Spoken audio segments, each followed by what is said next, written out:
এই গরমে তৃষ্ণা মেটাতে আমের শরবত খুবই উপকারী এবং এটা খুবই রিফ্রেশিং। আজকে আমি আমের শরবত করে আপনাদের দেখাবো। এর জন্য আমি আম, লেবু, পুদিনা পাতা, বিট লবণ, লবণ, চিনি এবং ঠান্ডা পানি আর বরফ কুচি নিয়েছি। এখন আমি কিছু আম ব্লেন্ডারে দিয়ে দিচ্ছি। এটা হচ্ছে তাল মিষ্টি। আমি চিনি না খেয়ে এখানে তাল মিষ্টিটা অ্যাড করছি।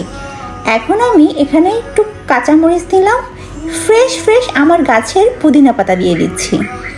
পুদিনা পাতাতে কিন্তু আছে ভিটামিন সি।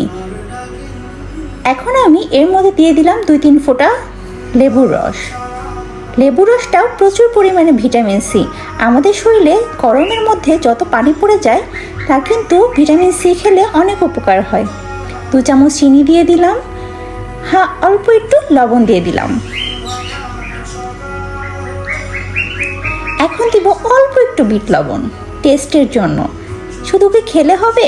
টেস্টেরও তো দরকার আছে।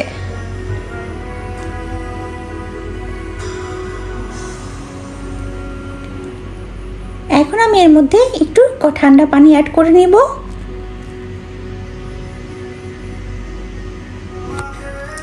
শরবত কিন্তু আমাদের শরীরের জন্য খুবই উপকারী।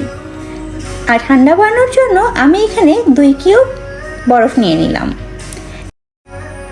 আমি এখন সুন্দর করে ব্লেন্ড করে নিব। খুবই সহজ, একদম রিফ্রেশিং একটা আমের জুস হয়ে যাবে। জুসটা কিন্তু খুবই মজা আর খুব চটজলদি এটা করে ফেলা যায়।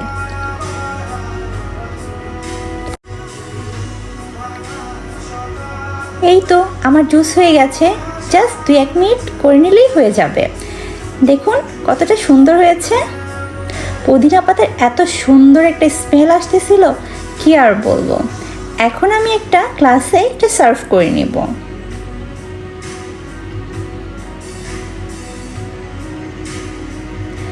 আমি যত সহজে এটা করে খেয়ে নিলাম, আপনারাও এটা বাসায় খাবেন এবং এই গরমে খুবই শান্তি পাবেন। আমি 2টা আরও ঠান্ডা বানানোর জন্য আইস কিউব দিয়ে দিলাম। দেখুন কত সুন্দর হয়েছে। এখন আমি ঠান্ডা জুসটা খেয়ে ফেলবো।